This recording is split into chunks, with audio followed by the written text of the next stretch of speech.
Hello, my Legion of the Living Dead. We're all familiar with Batman's legend, but have you ever pondered what would transpire if he were to confront none other than Dracula himself? Picture this showdown in a Gotham stripped of its modern technologies. And what if Batman himself succumbed to the curse of the vampire, consumed by an unstoppable bloodlust? Hold on to your capes, because in today's video, we're delving deep into the lore of Earth 43, the domain of Vampire Batman.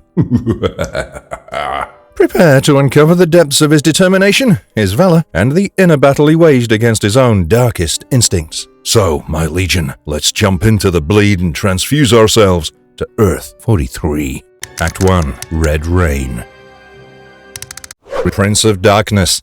In the lonely, hoppy street of Gotham City, the electric lamps burned with a low hum. Gotham had been facing an ominous red rain for some time. Blood flood from the heavens. It had ceased some time after midnight. A lady, scantily clad and a sex worker by profession, saw an imposing loner walk her way. She offered to give him an old bop hop in exchange for some money. The loner disclosed that he was from Europe and didn't know what bop hop meant. The lady, thinking of the loner as an amateur, laughed and pointed him to a couch someone left on the road. But the loner stopped her.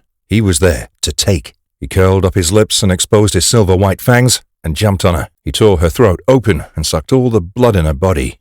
Then he discarded her lifeless body on a discarded couch. His shadow changed into that of a monster bat as he flew away. Dracula had come to Gotham. The detective. It was the second murder on the streets, and the news had already spread across Gotham. It was dusk the next day while Bruce Wayne dreamt in his bed. He dreamt of a mist entering his bedroom and taking up the shape of a beautiful lady. As if paralyzed in his sleep, Bruce felt the lady levitating just above him. She slowly cowered down her head on Bruce's neck and licked the drops of blood that trickled down. Screaming, Bruce woke up, only to find that the lady had vanished. Thinking that he dreamt it entirely, Bruce readied himself for his night quest. He put on the garb of Batman and hit the streets of Gotham in his Batmobile. At the same time, in the dark alleys of Gotham, a night guard warned a homeless person to stay away from the streets as they weren't safe. However, the homeless man thought he'd only be attacked if he had anything to spare, so he stayed right where he was. But just then, a dead creature of the night, human at some point, attacked him. The creature slashed his throat and drank his blood. The homeless man's blood-curdling screams alarmed Batman, and he rushed to the scene, only to find that the killer had fled. Escalations. In the next few days, there had been 19 throat slashings across Gotham. The mayor, concerned about the whole fiasco, ordered Gordon to apprehend the homicidal maniac at all costs, but he shouldn't involve the media in it. Meanwhile, Bruce dreamt again in his sleep and saw the mysterious lady suck on his blood in his sleep. But this time, the lady spoke, as if a warning.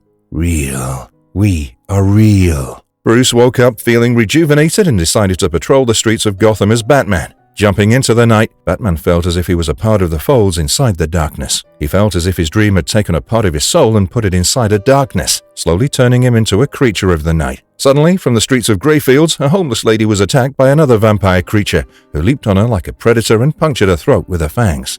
Batman jumped in and pushed the vampire lady aside, but she was too powerful. With animalistic strength and agility, she subdued Batman in the blink of an eye. When Batman gathered his senses, he found that the vampire lady had already fled. He found the homeless victim lying on the floor, but this time her throat wasn't slashed. But at the docks, Gordon discovered the 20th body whose throat had been slashed. Apparitions.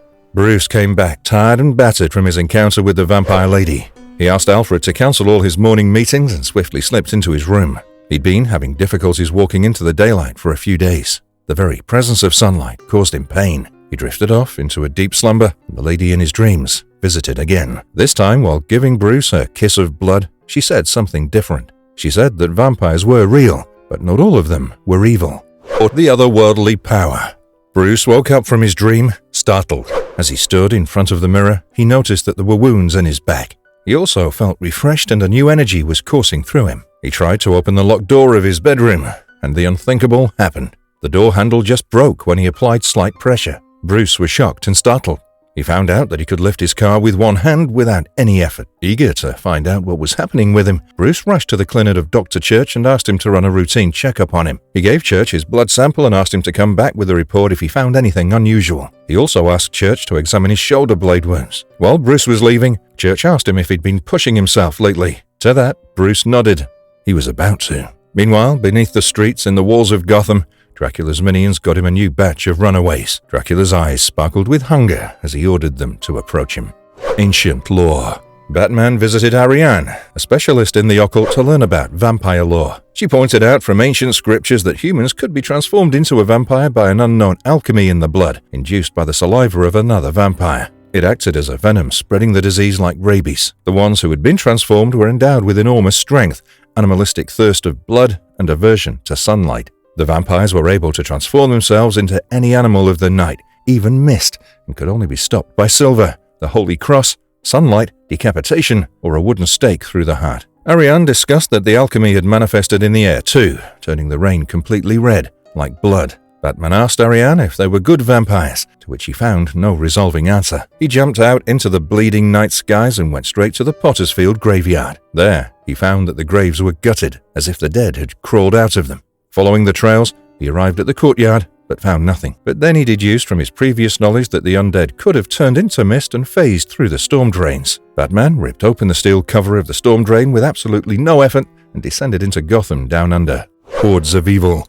As Batman walked into the dilapidated underground tunnels of Gotham, he found rotting corpses in the water below. He came up to a pile of undead beings, all in the slumber of a blood coma after a good feeding. But then they smelled food. Batman. They slowly started crawling out of that pile and advancing towards him. Batman started retreating the other way, but then he found some fresh vampire converts feeding on the Forgotten. Batman was blocked from both the sides, and the only way out was through a fight. All of the undead vampires leaped on Batman, and Batman tried to tear through the horde with his newfound strength. But there were too many of them, and slowly they started to overpower Batman. But just then, deliverance arrived in the form of vampire killers. Batman saw that the vampire killers were themselves vampires, but they were the good ones. The group of vampire killers used stake guns to impale the evil vampires through the heart, and then their leader spoke out. Vampires are real, but not all of them are evil.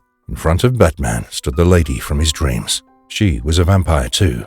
She introduced herself as Tanya. Tanya and her followers called themselves the Others. But as she was going to elaborate more, like a storm, Dracula entered in the form of a giant bat monster.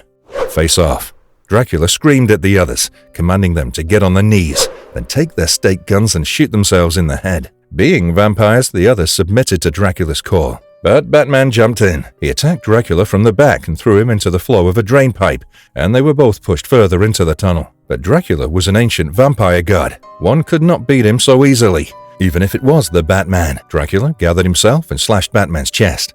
Batman was taken aback as it happened so quickly. Blood started gushing out from his wound. He supported himself on a wall and looked straight at Dracula, who was grinning and licking Batman's blood from his claws. But Batman never knew how to give up, even in the face of death incarnate. He taunted Dracula, saying that if he loved blood so much, then he must come and get it. But as soon as Dracula advanced, Batman took his own blood and drew a cross on the wall behind him. Dracula screamed in disgust with the sight of the cross, but he didn't go away. He stood and watched. Hours passed. Batman kept bleeding and the water around him turned crimson red. Dracula waited for Batman to lose his senses, but Batman didn't give in. The whole night they stood off to each other, until the first sunlight peered in through the storm drain. Dracula hissed and crawled away, and Batman, bloody and broken, made it to his manor. Meanwhile, Gordon reflected on the ongoing madness in Gotham. Revelations. After Alfred patched Bruce up, Bruce went to rest. Later, Alfred was shocked as the red water was flowing through the kitchen taps too. He thought that the water was changing all of Gotham somehow. When Bruce woke up, Tanya visited him. She revealed that Dracula, the age-old lord of the undead, had planned to take the entire city of Gotham and create an army of darkness. She and the others planned on taking Dracula down, but were still submissive to Dracula himself. So she had turned to Bruce, visiting him in his dreams as a mist and giving him the gift of blood.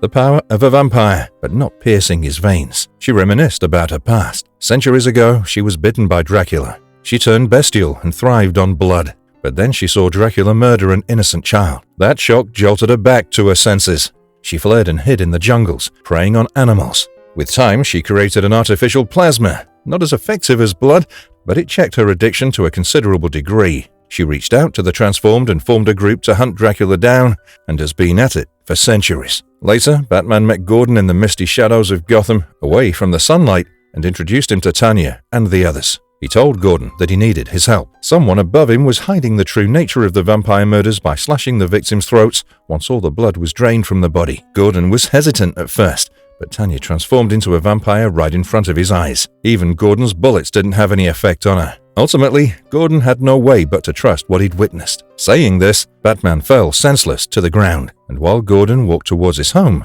Dracula homed in on him. Attack. As Bruce's fever dream broke, he found out that Tanya and the others were tending to him. Tanya had given him a blood transfusion to make up for his blood loss from the encounter before. Her blood would help Bruce to tap into the vampiric powers more swiftly. Tanya told Bruce that Dracula had taken his friend. Fearing Alfred's safety, Bruce rushed at him, only to find him taking a call from Dr. Church. Bruce's blood report had come in. He had extreme levels of adrenaline in his blood, along with white blood cells and antibodies of an unknown nature. Tanya's plan to give Bruce vampiric powers had worked. Just then, the window broke open and Dracula's horde of the undead flooded in. Batman killed them off swiftly and learned from a TV news report about Gordon's abduction. He geared up to take on Dracula himself. Meanwhile, in his lair, Dracula revealed himself and his army to Gordon. He told Gordon that there was an underlying madness running in the veins of Gotham. When the blood of his victims in Gotham reached his heart, Dracula too was transformed. He boasted that he was the most powerful and monstrous he could ever be. He would kill Batman and make Gotham his personal hell, and Gordon was to bear witness. Saying this, he flew off, and while all these events transpired, Batman and the others attacked Dracula's lair. The sacrifice. Batman lured Dracula's horde through the tunnel, while Tanya and the others finished them off with their stake guns. Batman ran toward an unknown destination and the vampires followed him, screaming for his blood. While running, he strategically closed off any other exits with pre-planted dynamites. Finally, all the vampires entered an open space, and Batman stood before them. The place was his Batcave, under the Wayne Manor. Tanya implored Bruce to take the plan forward while they killed off the rest of Dracula's horde. She and the others jumped on the predators and started fighting them. It was dawn, and the sun was rising. Batman staggered upstairs and threw a switch. There was a blast, and the way to the cave opened up. Sunlight flooded through all the nooks and corners, obliterating any vampire, good and bad, in its way. There was one vampire left who had found a dark corner to cower into, but Tanya wasn't leaving any vampire standing. So she jumped into the sunlight and pulled the last vampire with her. They both burned and were reduced to ashes. Batman hid inside a coffin and threw another switch, this time taking the entire Wayne Manor to the ground into the caves below. The whole place became a graveyard of vampires. When night came, Bruce came out of the coffin, standing alone in the graveyard that was once his home. He remembered Tanya and the others and uttered his final farewell to them. To death, in peace. The Transcendence. Bruce went back to an apartment that he and Alfred were staying in. Gearing himself with silver batarangs, Bruce put on the garb of Batman. He was going directly for Dracula now. Alfred asked him if he'd need his Batmobile. Bruce refused, saying that he wouldn't need a car ever again. His back had transformed. The wounds in his shoulder blades had opened up. And there he stood, with two big bat wings birthed from his body. A literal Batman. He flew off into the stormy red sky, and at the Gotham Central Spire, Dracula awaited his arrival. Dracula sliced open Gordon's throat but didn't drink from him. He collected the blood in a glass and drank, relishing each sip.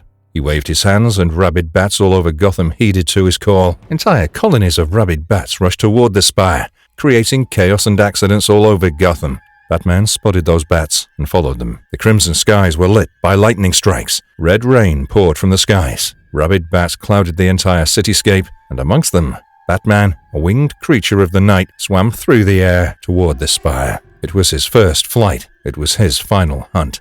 Blood War. Batman threw his silver batarangs at Dracula, wounding him and attracting his attention as well. He punched him and Dracula slashed him back with his sharp claws, taunting Batman to kiss his blood goodbye. Without words, the two titans engaged in a bare-knuckle fight, but Dracula's strength was greater, and he threw Batman towards Gordon. With some time to draw his breath, Batman freed Gordon. Gordon thanked him back and told him to bring the animal down. Dracula taunted Batman further. He tried to break Batman by saying that Tanya and the others failed. Even the bats in Gotham were his. Batman replied with a silver batarang straight into his face. He jumped on Dracula and kept hitting him non-stop. He threw a plethora of silver batarangs at Dracula, which started to burn him from within. Dracula leaped out of the window, changed into a giant bat, and tried to flee, and Batman flew after him. The two predators of the night flew through the red skies as Alfred followed them in his car below. Batman leaped at Dracula and tried to bring him down. But in that chaos, Dracula submerged his fangs into Batman's neck and started feasting on his blood. While they were still in the air, as if through a gift from the heavens, a bolt of lightning struck a wooden electric pole and broke it off,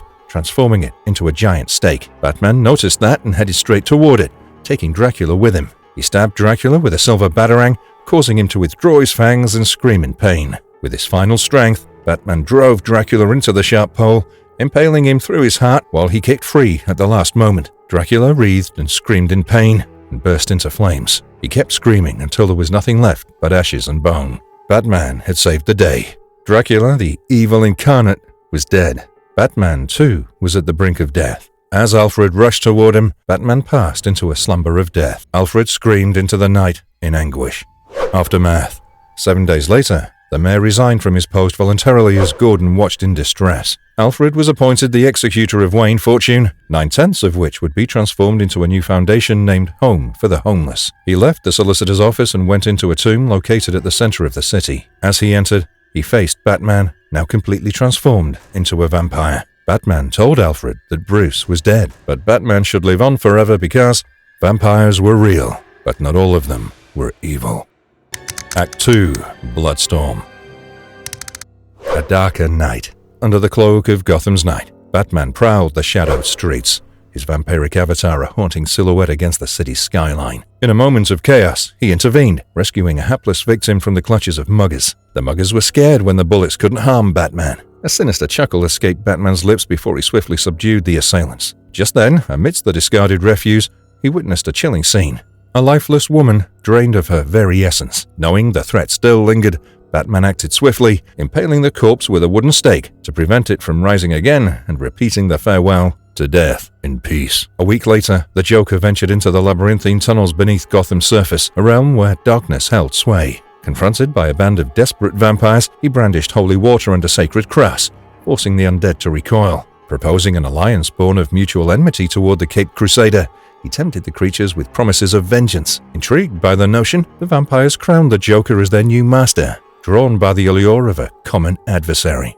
The building chaos. Gordon and the police discovered a decomposed vampire corpse in the river, and he surmised that the nightmare was far from over. He thanked the heavens for Batman, who was on their side. Batman returned to his lair in the form of a mist, where Alfred was waiting for him. The thirst for blood was upon Batman. Alfred quickly provided him with sustenance, the same formula that was once used by Tanya to keep the bloodthirst at bay. Batman drank it and was reprieved. But deep inside, he knew that the artificial plasma was losing its hold. It was no longer enough for him. The bite from Dracula may have given him more power, but it also took away the potency of Tanya's gift. Alfred presented to Batman a weapon that he could use in his holy blood war. It was an oak stake fashioned as a batarang knife, infused with silver. Alfred promised to make more, and Batman thanked him for that. Meanwhile, the Joker anointed a vampire named Creech as his second-in-command, hatching a diabolical scheme to sate the thirst upon the affluent echelons of society. As the night wore on, Batman woke up from a hideous nightmare where he was ripping Tanya's neck and slurping on her blood, an image of carnal savagery.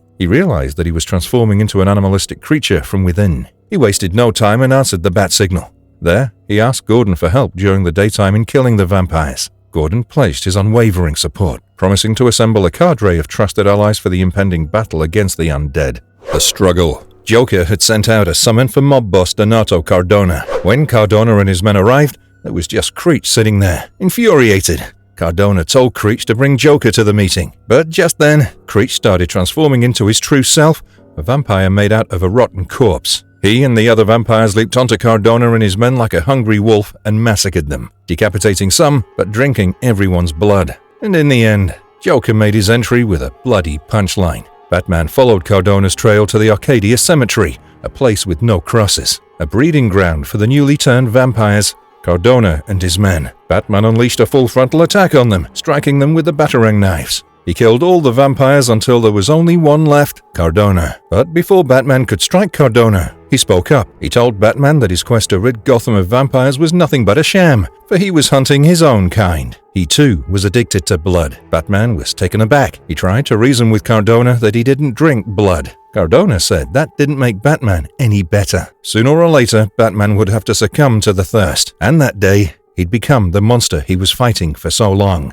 Batman could take no more. Screaming in anguish, he staked and beheaded Cardona and ran off into the night alone. Crossing the lonely streets of Gotham, the only thought that haunted him was his struggle against bloodthirst, and he ran into the wilderness. The Blood Feasters. In the dark streets of Gotham, Selena Kyle walked back from her work when suddenly, from the shadows, someone called her. It was Creech, hungry for her blood. The taunt immediately turned into a chase.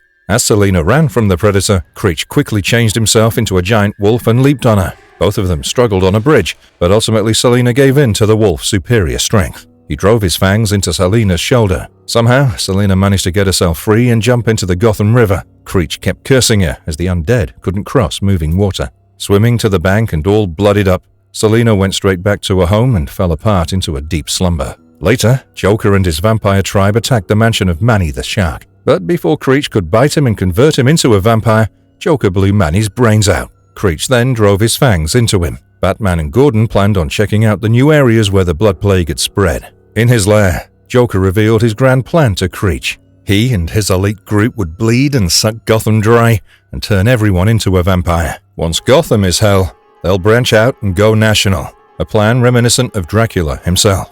Allies. Joker sneaked into a nearby nightclub with Manny the Shark, who had already transformed into a vampire. Manny chose a girl working at the club and offered to transform her. When the girl denied, Manny tried to force himself on her. Right then, Batman stormed into the club through a window and demanded Manny to let the girl go. Batman threw his bat stakes at him, but Manny dodged all of them. With his imposing size, he subdued Batman and lifted him up, and at that instant, Joker entered the room.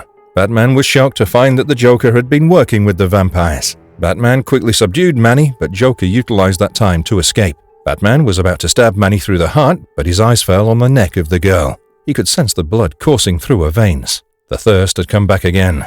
Sweating profusely, he fought back the urge to attack the girl himself and drove the stake through Manny's heart. He shouted at the girl to run away and find another line of work. Meanwhile, the silver moon lit up the night sky, and the moonlight seeped into Selena's room. It mutated something inside her blood, and she started to feel strange. Bit by bit, she transformed into a werecat, a cat woman. She stood in front of the mirror and deduced that the mutation was due to the wolf bite on the bridge. She vowed to herself that she would make the wolf pay in blood. While Joker planned on killing Batman in his lair, Catwoman jumped out of a window and prowled the streets of Gotham in search of the wolf creature that had bit her. Perched on a roof, she suddenly saw Batman fly by, flapping his giant bat wings.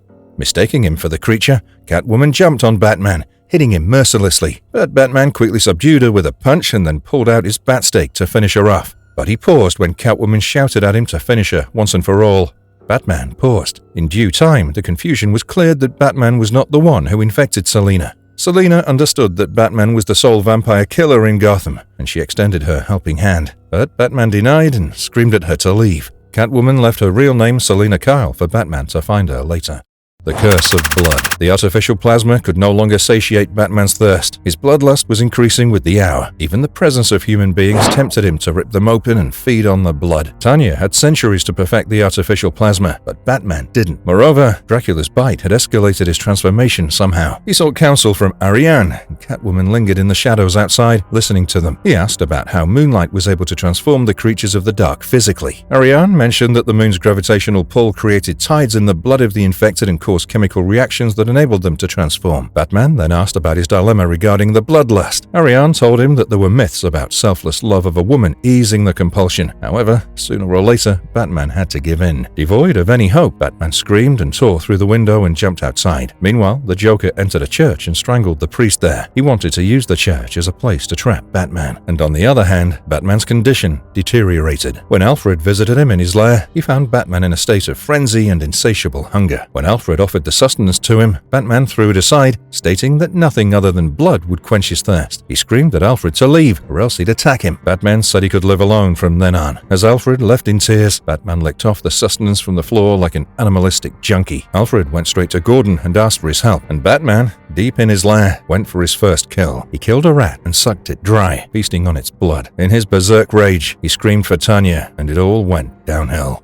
Both Batman's urge took him to Selena. He was almost catatonic, with high fever and sweating profusely. He asked for Selena's help. Selena took him to her apartment and slept in with Batman. She somehow helped Batman fight through the thirst that night. When Batman woke up the next morning, he was surprised to find that the thirst was gone, and also that he was in bed with Selena. Selena had transformed back into her human form. She introduced herself to Batman. Promising to resume their vampire hunting at night, both of them went to sleep again together. It had been almost a day and Batman was missing. This had upset upset Alfred a lot, who didn't have any idea where he went. He called up Gordon for an update. Gordon gave him some solace that Batman was made for this. He could overcome any adversary or challenge, and he could keep doing this forever. Meanwhile, Joker and Creech had hired girls from Gotham and got them ready for a grand feast at Joker's base. In the grim shadows of night, Batman and Selena went out on the hunt, targeting the mansion of a mob boss who had been feasting on nightclub girls. Batman's mind was preoccupied on how Selena's selfless love had quenched his bloodthirst. He'd spent only one night with her, but it was enough to fall for her. They broke in through the skylight and landed in front of the mob bosses. Seeing two innocent girls sucked dry from every vein of their body, Catwoman couldn't hold back her rage. She completely went berserk and slashed through the vampires. After killing off all the vampires, they beheaded them. They reconvened outside in the moonlight, where Batman explained Joker's plan to Catwoman. It was Joker's plan to turn the mobsters and the elite families of Gotham into vampires so that they could literally bleed Gotham dry, the one thing that had been in their nature. The infection had spread so fast that Batman and Catwoman alone couldn't fight it at night. They needed Gordon's help. Day watchers and night guards. Heeding Batman's request, Gordon and Alfred wasted no time and prepared to hit the mansions of the mob bosses at dawn. Meanwhile, Batman and Catwoman went into their apartment. A wave of unstoppable love washed over them. As they embraced each other and slept, dawn came and Catwoman changed back to Selena. They woke up together and looked at each other in embrace and hoped that the dawn never ended. They completed each other, both in love and in their holy war. As morning came, Alfred and Gordon sneaked into the mansions of all the mobsters and elites and opened their coffins. They staked all the vampires through their hearts, granting them peace once and for all. In the course, both of them felt sick from all the bloodbath. At night, Creech ran to the Joker and informed him about the deaths of the mobsters. Only the vampires who were living in the basement of Joker's church were alive. Joker knew that Batman was on watch outside, following Creech and other vampires to the church. So he concocted a plan to lure him to the abandoned warehouse nearby. Batman and Catwoman saw the vampires coming out of the church and heading toward the warehouse. When they reached there, they were immediately surrounded by Creech and his gang of vampires armed with crossbows shooting wooden arrows. Versus Clip. Batman and Catwoman pounced on the vampires. They were no match for the both of them. Using his combat skills, Batman staked the vampires one after another. With her brute strength, Catwoman overpowered the vampires while the sick Joker stood above singing his own mad tune. Creech attempted to make an escape by turning into his wolf avatar, but that caught Catwoman's eyes. She remembered the creature that had cursed her to turn into a werecat. She jumped on Creech and started clawing him. She clawed and pulled his intestines out, and completed her revenge by finally ripping Creech's heart out of his chest, immediately killing him. The Joker watched them from the shadows, angry that all his blood feasters were dead. Outraged but calm, he lifted a crossbow, aimed it at Batman and pulled the trigger. Catwoman watched as the entire event unfolded in front of her eyes. It was as if time had stopped. She screamed and jumped in the line of fire, and the wooden stake pierced her heart instead of Batman's. Batman screamed out. He rushed and held Catwoman as she passed into the cold embrace of death in his arms. His only hope of redemption, the only way to remain human, was extinguished with just a bolt of wood. Joker cracked a joke about Catwoman's death. Batman was enraged beyond limits. Joker shot another arrow at Batman, which he caught. With the agility of a predator, Batman pounced at Joker, and tonight he was taking no prisoners. First blood. Joker ran for his life, laughing and screaming like a madman. He ran toward the Church of the Rosy Cross. It was the only place that could save him from Batman. He lured Batman into a room surrounded by a plethora of holy crosses. He thought he'd won, and Batman couldn't hurt him. But Batman smiled a smile more sinister than the Joker, which instantly wiped Joker's happy expressions away. He explained that the crosses didn't affect him, as his heart was still pure. Batman had never tasted human blood. The Joker sprayed holy water into Batman's face, and Batman refreshingly licked it off. A deep scare rooted itself in Joker's heart. Fending Joker's attacks, Batman pulled him closer. He screamed at Joker for killing the only love that he had. Joker tempted Batman, telling him to go ahead. But once he tasted Joker's blood, there was no going back. Batman's heart would turn completely black. Batman slapped Joker in order to silence him, but his strength snapped Joker's neck. It lolled sideways, exposing Joker's jugular. Batman's thirst came upon him. With shaky restraint, he tried to hold himself back from committing the ultimate sin. Even in partial death, the Joker laughed shakily. This was too much for Batman. There was no hope, and he finally gave in. He buried his fangs deep into Joker's neck and drank the poisonous blood. It hit him like a drug and filled him with ecstasy. He gnawed greedily to sip every drop gushing out of Joker's neck. He screamed in anguish and asked Tanya and Selena to forgive him. Suddenly, his body started burning. The crosses had started affecting him. He turned into a true, unholy, blood-sucking vampire. Batman staked Joker through the heart so that he wouldn't transform. Then, he jumped out of the church window, his costume smoking from all the burns. But he directly landed into the first light of the dawn, and it burned him more. Screaming, he ran away from all the crosses, the sunlight, and the blood in the path of his lone refuge.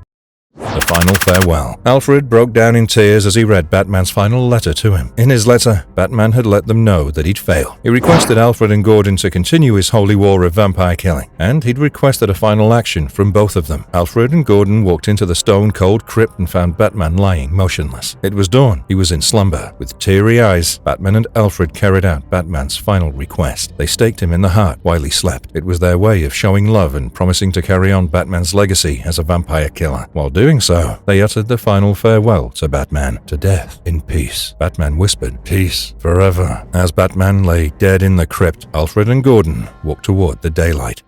Act 3. Crimson Mist.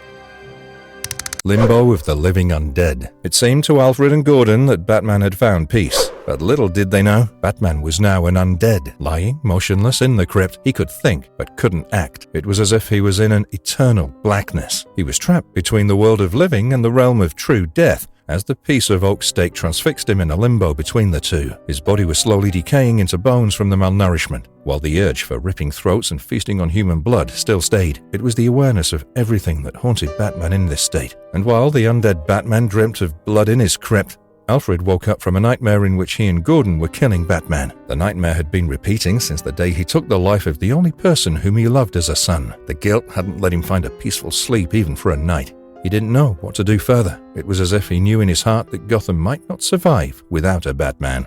Villains rising. It was a cold night in Gotham. At Gotham Mercy Hospital, the doctors tended to Harvey Dent, the current district attorney, who was up for re-election. Misfortune headed his way when a mob boss hurled a vial of acid on the left side of his face, burning off the flesh entirely. The political leaders had asked him to step down to back a more visually appealing candidate. As the doctor opened the bandages, the hideous side of Harvey's face was revealed. Harvey went into a mad frenzy. He'd developed a new personality called Two-Face and decided to work on the opposite side of the law. He hurt the doctor and hurriedly left. While Two-Face left, the hospital crew could only watch helplessly, and the doctor said that the acid might have reached the left side of his brain. On the lonely streets of Park Row, a sex worker offered a good time to a stranger walking by, but before the stranger could reply, the girl was pulled under the streets into the sewer tunnels by a monster. That monster was the cannibal named Killer Croc. Before the girl could do anything, Croc buried his teeth deep into her flesh. He ate her completely till there was nothing but bones left. Croc discarded her remains as filth and roamed off again into the tunnels. In the outskirts of Gotham, the once bullied Jonathan Crane put on the horrific garb of the fearful Scarecrow and attacked a rugby player who once used to bully him. He sprayed his fear gas on him and put him in a state of catatonia. Crane used his carver to slash out his brains while screaming that he was the god of fear. And while all of this happened, Batman rotted in his crypt. Maggots started crawling out of his body. His mind had also disintegrated, giving him a mad craving for blood. But yet he lied, motionless. Clear and present horror. Gordon visited Alfred in the evening, drenched in the red rain. While they talked about killing Batman, Gordon also pointed out that it was Batman who could have helped in the dire situation Gotham was facing. From Gordon, Alfred came to know of Oswald Cobblepot, aka Penguin, who had escaped from Arkham after manslaughter and would return to an unchecked murdering spree, if not stopped. Gordon informed Alfred about Pamela Isley, aka Poison Ivy, who had already killed 9 with a poison kiss and was expected to kill more. He even informed the threat that Two-Face, Scarecrow, and Croc presented. The load of the crimes were overwhelming, even for the entire GCPD, and Gordon wished for Batman, Gotham's Dark Angel, to be present in that situation. With a heavy heart, Gordon thanked Alfred for listening and left. Right then, a thought crossed Alfred's mind. Maybe Batman was not entirely evil. He couldn't be, for he'd only tasted Joker's blood. Joker was a mass murderer who Batman killed. He didn't deserve to be punished for the same. While pondering, he'd already chalked out a plan to do the unthinkable.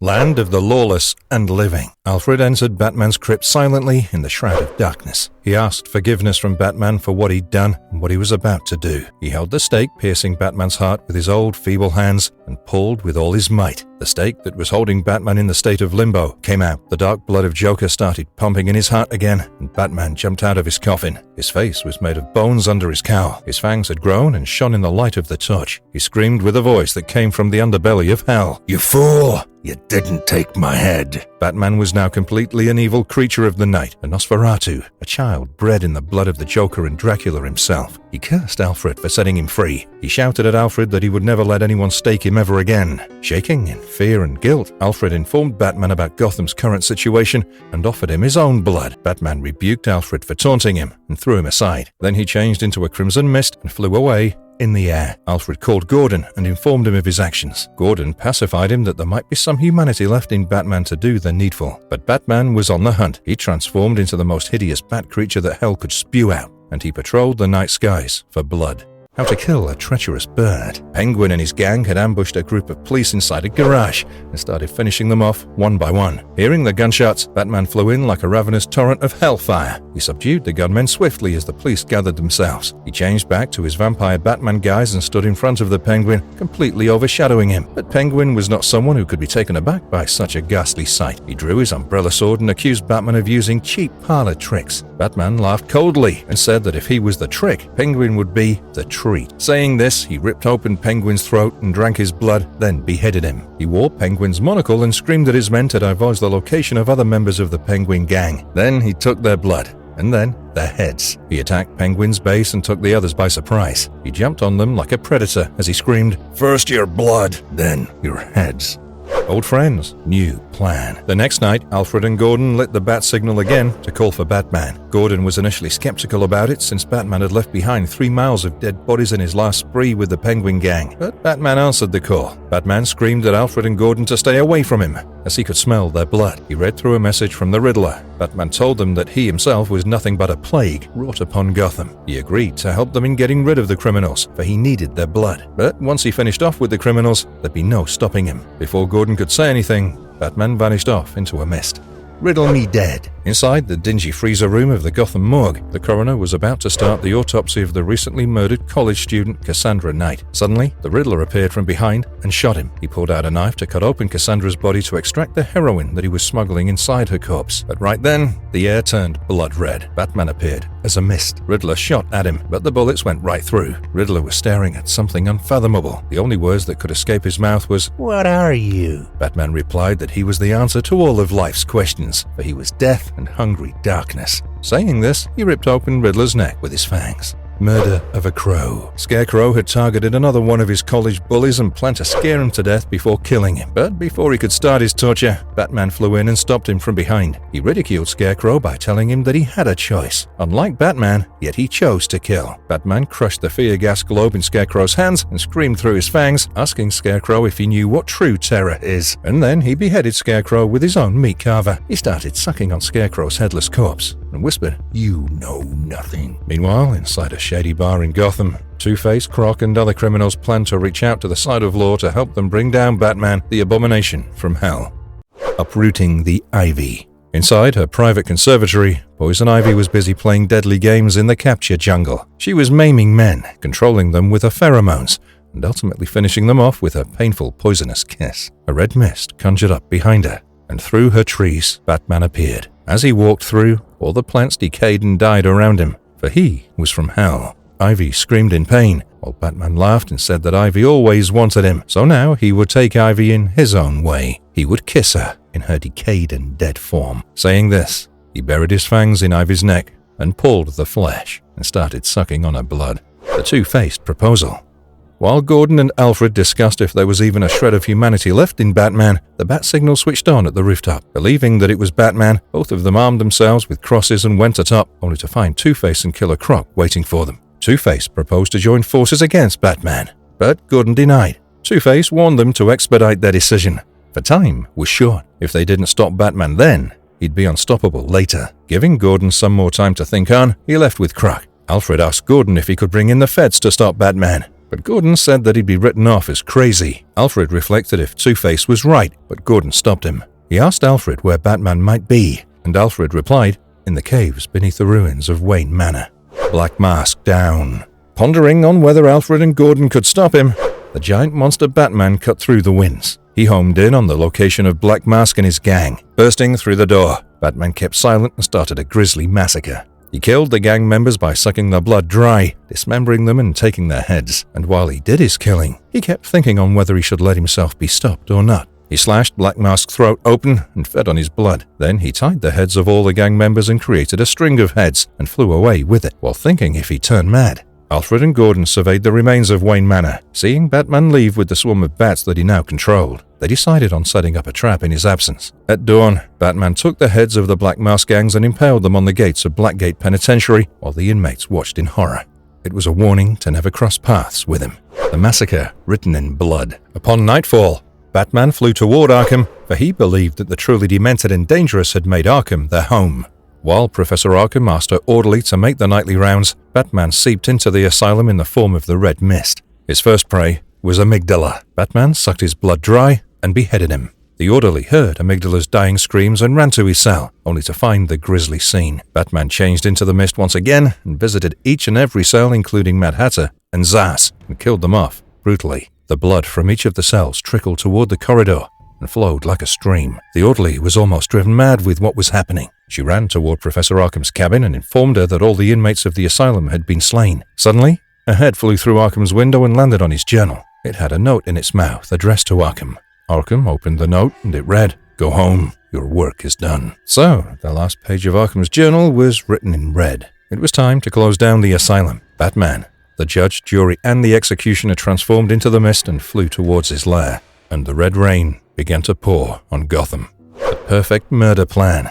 After the Arkham Massacre, Gordon finally visited Alfred and agreed on working with Two-Face and Croc to bring Batman down. Alfred, Gordon, Two-Face, Croc, and their men climbed down the caves under the Wayne Manor. They'd planned to kill Batman with sunlight, as no other plan seemed feasible to finish him off entirely. They fixed the spot to set up the charges exactly where the cave ceiling was the thinnest, and the one person to lure him to the spot would be none other than Alfred, as he was the only person trusted by Batman. While all of this was being planned, the undead, rotting Batman perched above and watched all their actions. Desperations in the dark. At night, Batman went to Ariane and asked her about the ways a vampire can be completely put to rest. She replied back with some conventional by-the-book ways that could kill a vampire. Unsatisfied, Batman cursed her and flew through the window. While he flew back, he reflected on what a monster he'd become. If he wasn't stopped, then he'd start doing exactly what Dracula did. He would be a greater threat than Dracula. In the end, he broke down in a blood-curdling wail. Somewhere deep in his heart, he wanted his friends to stop him from unleashing hell onto this world. The lure. It was time. The next morning, both sides of the law gathered together in the caves beneath the manor. Their unified mission: to kill Batman. They had put a big cross at the exit and rigged the entire place with explosives. Alfred slowly walked to the designated spot and called for Batman. Batman answered him from above, his voice an animalistic growl from the bottomless pit of hell. He mocked Alfred for setting up such a pathetic trap, one he was already aware of. He swooped down over their heads with full might. Everyone was ready with their crossbows and positioned. Gordon ordered them to fire, and fire they did. But little did they know, the mere wooden bolts could do no harm to such a magnanimously powerful predator. Batman directly attacked the biggest of them all, Killer Croc. He tried to sink his fangs into Croc's neck, but couldn't do so as Croc's hide was super tough. Croc tried to fight him, but Batman was stronger. He immediately caught hold of Croc's neck and started choking him at the edge of a cliff. Gordon came up from behind and found an opening. So, he did the unthinkable with an overwhelming guilt. He shot Batman with a wooden arrow in the back. The arrow pierced Batman's back and seemingly pierced his heart. Croc found a moment to gather his strength and pushed Batman, plunging him into the depths of the caves below, as Alfred screamed, "No!" The double cross. While Alfred and Gordon were looking down below and mourning their friend, a dangerous thought crossed Two-Face's mind. With Batman dead, there was no one to stop him, except for Gordon and Alfred. So, he and his men shot their crossbows at them. Gordon was injured by a bolt. He ran and hid, while Croc went straight for Alfred. Alfred tried to shoot bolts at Croc, but they did no harm. Croc promised to eat Alfred alive when he got his hands on him. Alfred hid behind a car and evaded Croc, while on the other hand, Gordon targeted Two-Face's thugs from the shadows and brought them down one by one. Alfred ran toward the corner of the cliff from where Batman fell. He heard the faint whisper of his master, asking for help. Alfred went near the cliff when suddenly Batman's hand caught hold of his neck. On the other side of the cave, Gordon was cornered by Two-Face. Only a miracle could save him now. The sacrifice. Alfred pulled Batman up. He was still alive. The arrow had only grazed his heart, but Batman was weak. He had severe blood loss. Alfred implored Batman to go save Gordon somehow and end the terror of Two-Face and Croc. For this, he offered his own blood to Batman. If grief could manifest itself on the face of an undead, then it would have shown that Batman was heartbroken, but his heart didn't beat. He pulled out the arrow from his chest and promised Alfred that after his blood, there will be no more deaths. So, Batman did what was necessary to stop the evil at hand. Final hunt. As Croc searched for Alfred, something rolled down right at his feet. It was Alfred's head. Surprised, he looked up, and there was Batman perched on a cliff. He held a sharp stalactite rock in his hands. He charged with enormous speed at Croc and buried the stalactite rock into his heart. Croc died instantly, but Batman didn't feed on him, as Croc was cold-blooded. Two-Face had Gordon cornered, but before he could shoot, Batman appeared from behind. Two-Face shot 2 arrows at him, and Batman caught them both mid-air. He hissed in a lowly growl, 2 crossbow bolts, 1 for each face. Saying this, he pushed the bolts inside Two-Face's head. Both the bolts came out from the other side, instantly killing Two-Face. The end. Batman took out the bolts and slipped on Two-Face's blood. He told Gordon not to feel sorry for himself. What Gordon did previously was right. Batman was the one who had lost his way, and now the blood of his father figure Alfred coursed through his veins. He caught hold of Gordon and lifted him up. He said that he'd take Gordon's blood and turn him into a vampire. Together, they would spread their legion and rule the world, until there was not a drop of blood left to drink. To Batman, the humans were just cattle, meant to be devoured. He boasted of exterminating the entire human race, unless Gordon killed him and stopped the hellish epidemic that he'd planned. He threw Gordon away, shouting at him to activate the detonator. Gordon did that, and the cave ceiling burst into pieces. Sunlight flooded into the caves, in sections. But alas, the explosive force was too strong. The rocks fell on Gordon's head, crushing him and ending his life immediately. Only the undead was left alone. Batman watched solemnly as Gordon lost his life. With a grim disposition, he prayed to God to have mercy on Gordon and Alfred's soul. With only one monster left, Batman walked the path that Tanya did before him, toward the bustling sunlight. As he stood there, his body disintegrated into dust and then into atoms. He found true death at last, and peace. His cape and cowl fluttered in the wind as the bodies of his friends lay beside him. Although in pathos, it was a true closure for our hero. Marvelous verdict. That's all, my legion. So ends the tragic saga of the bloodthirsty Batman Earth 43. In his battle with darkness, he lost everything. But in the end, he was able to rid Gotham of all crimes and horror, and even saved his Earth from vampire domination, all the while fighting his own bloodlust from within and being torn between good and evil. So, bookmark this, my legion. Let this be your go-to video for the Vampire Batman of Earth 43. We'll come back with more stories from this Earth. Stay tuned to Long Reads. Please let us know your thoughts in the comments section. Oh, and don't forget to like, share, and subscribe. Until we meet again, let's cheer to life in happiness.